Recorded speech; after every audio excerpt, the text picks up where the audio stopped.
33-cü hissə Azadlığın əzabı Jean-Paul Sartre, Simone de Beauvoir və Albert Camus. Əgər siz zaman maşınında səyahət edə bilsəydiniz və 1945-ci ilin Parisinə Le de Magu, iki müdrik insan kafesinə baş çəkə bilsəydiniz, orada girdə gözlü, xırda cüssəli bir adam görərdiniz. O daim papiros tüstülədir və dəftərçəsinə bəzi qeydlər edirdi. Bu, ən məşhur egzistensialist filosof Jean-Paul Sartre idi. O, həmçinin yazıcı, dramaturq və bioqraf idi. Həyatının çox hissəsini otellərdə yaşamış, yazılarının çox hissəsini də kafelərdə yazmışdı.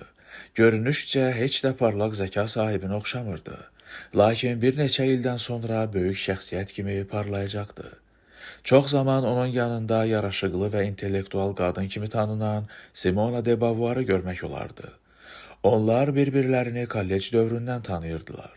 Heç zaman evlənməsələr də, birlikdə yaşamasalar da uzun ömürlü bir cütlük idilər. Onların ayrı-ayrılıqda başqa sevgililəri də olmuşdu. Lakin ikili münasibətləri uzun sürmüşdü. Onlar bu bağlılığı əsas, bütün digər münasibətlərini isə ikinci dərəcəli sayırdılar. Sartre kimi o da yazıcı və filosof idi. Simona erkən feminizmin əhəmiyyətli qaynaqlarından sayılan ikinci cins kitabının müəllifi idi. Yenicə bitmiş 2-ci Dünya müharibəsi boyunca Paris faşist işğalçılarının nəzarətində olmuşdu. Fransalılar üçün həyat xeyli çətin idi. Bəziləri müqavimət hərəkatına qoşulmaqla almanlara qarşı döyüşmüşdü.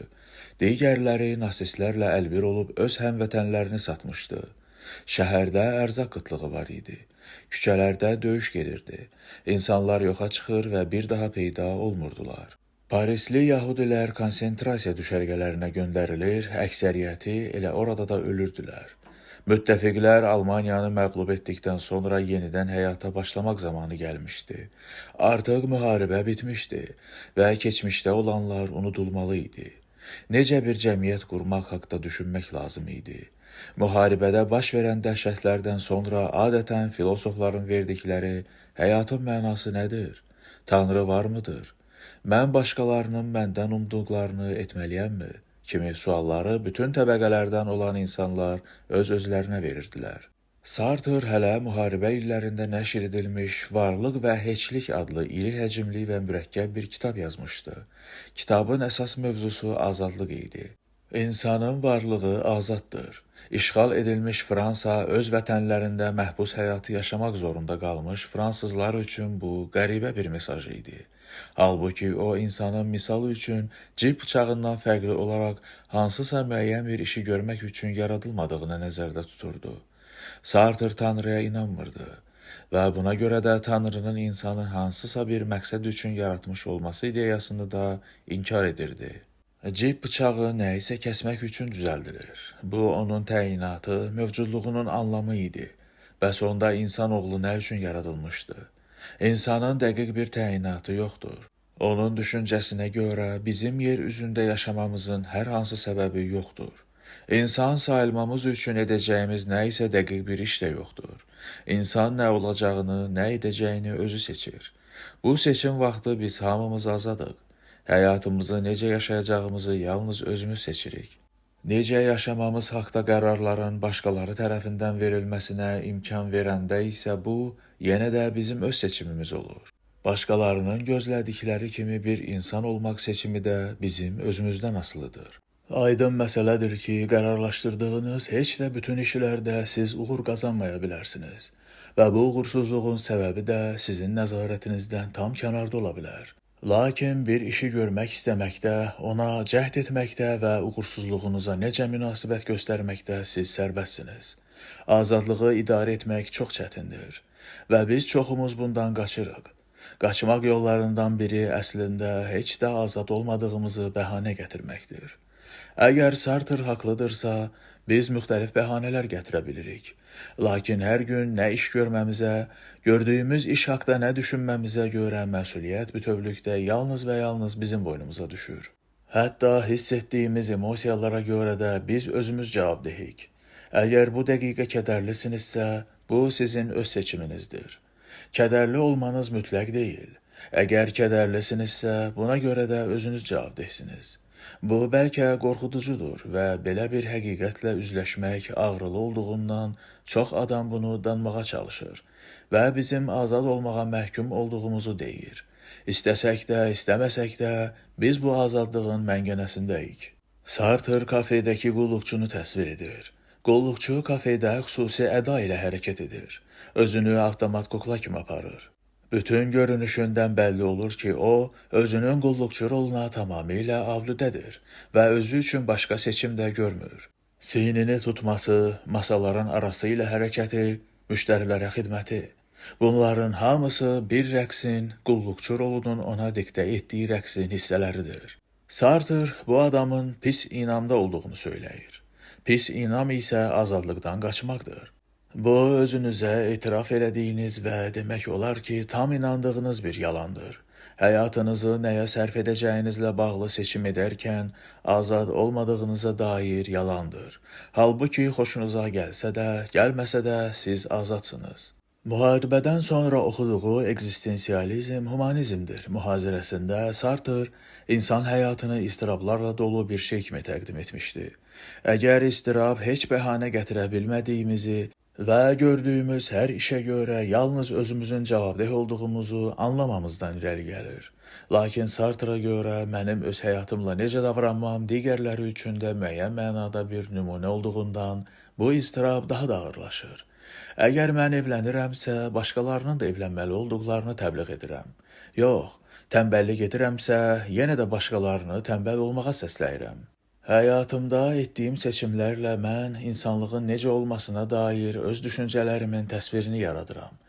Əgər mən bunu səmimiyyətlə edirəmsə, bu böyük bir məsuliyyətdir. Seçim iztirabı deyərkən nəyi nəzərdə tutduğunu Sartre müharibə zamanı ondan məsləhət istəyən bir tələbənin nümunəsində izah eləmişdi. Bu gənc çox çətin bir seçim qarşısında imiş. O ya evdə qalıb anasına qulluq etməli, ya da evdən qaçıb Fransa müqavimət hərəkatına qoşularaq Almanlara qarşı döyüşməli idi. Bu, onun həyatının ən çətin seçimi idi və nə etməli olduğunu bilmirdi. Anasını tərk etsəydi, qadın köməksiz qalacaqdı.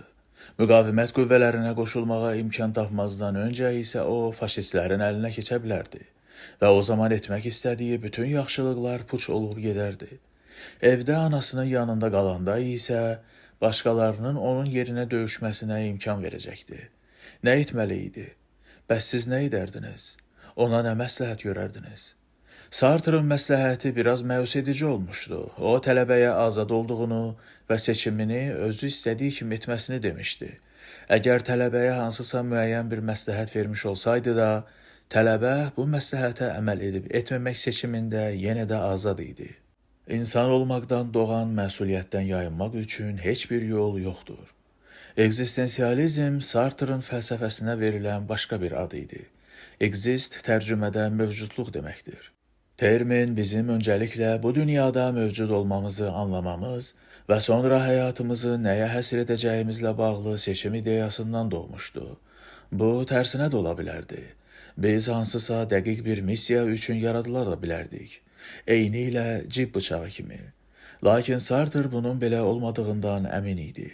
Onun izahatına əsasən, məqsədi mövcudluğundan öncə gələn müəyyən bir iş üçün düzəldilmiş əşyalardan fərqli olaraq, bizim mövcudluğumuz hər hansı məqsəddən öncə gəlir. İkinci cins kitabında Simone de Beauvoir bu ekzistensializmə başqa forma verərək, qadınların qadın kimi doğulmadığını, yalnız sonradan qadına çevrildiyini bildirirdi. Bunu deyərkən o, kişilərin qadının necəliyi barədəki düşüncələrini qadınların eynən qəbul etməyə meyilli olduqlarını nəzərdə tutur. Çünki kişinin gözləntilərinə uyğunlaşmaq qadının öz seçimidir. Qadınlar isə azad fərd kimi, məhz olmaq istədikləri kimi olmağı da seçə bilərlər. Onların öncədən hansısa müəyyən məqsədləri, təbiət tərəfindən qoyulmuş təyinatları yoxdur. Ekzistensializmin başqa bir mövzusu isə mövcudluğumuzun absurdluğudur. Biz özümüz seçimlərimizə hər hansı anlam, məna vermədikcə həyat heç bir mənaya malik olmur və müəyyən müddətdən sonra ölüm bizim həyata verdiyimiz bütün mənanı da aradan qaldırır. Bununla bağlı insan varlığını lazımsız ehtiras adlandıran Sartre deyir ki, bizim mövcudluğumuzun ümumiyyətlə heç bir mənası yoxdur. Yalnız hər birimizin öz seçimi ilə yaratdığı məna vardır. Yazıcı və filosof Albert Camus da egzistensializm ilə bağlı idi və insanın absurdluğunu izah etmək üçün o Yunan mifologiyasında Sizif obrazından yararlanmışdı. Sizif tanrıları aldatdığına görə cəzalandırılmışdı və cəzası iri, yumru qaya parçasını dağın zirvəsinə diyirlədərək qaldırmaq idi. Sizif bunu dönə-dönə əbədiyyətə kimi təkrarlamaq məcburiyyətində idi. İnsan həyatı da Sizifə kəsilən cəza kimi tamamilə mənasızdır. Onun heç bir mənası yoxdur və nəyi isə izah etməyə də cavabı yoxdur. Hər şey tamamilə absurddur. Lakin Camus bizim bundan ümidsizliyə qapılmalı olduğumuzu da düşünmürdü. Özümüzü öldürməli deyilik. Əksinə, Sizifin xoşbəxt olduğunu anlamalıyıq. Bəs o niyə xoşbəxtdir? Çünki iri qaya parçasını zirvəyə qaldırmaq kimi mənasız bir fəaliyyətdədir onun həyatının mənası. Bu isə hər halda ölümdən daha yaxşıdır. Egzistensializm zamanla bir kulta çevrildi.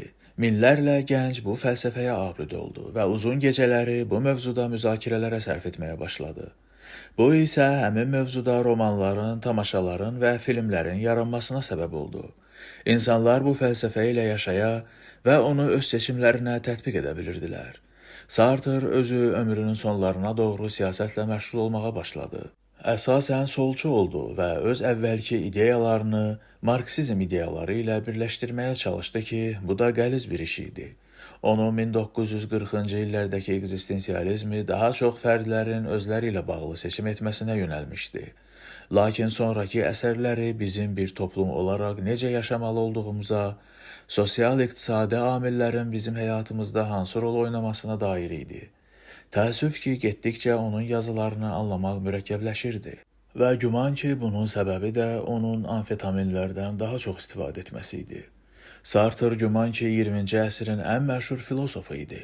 Lakin siz filosoflardan 20-ci əsrin ən önəmli mütəfəkkirinin kim olduğunu soruşsanız, onların çoxusu Ludwig Wittgenstein'in adını çəkər.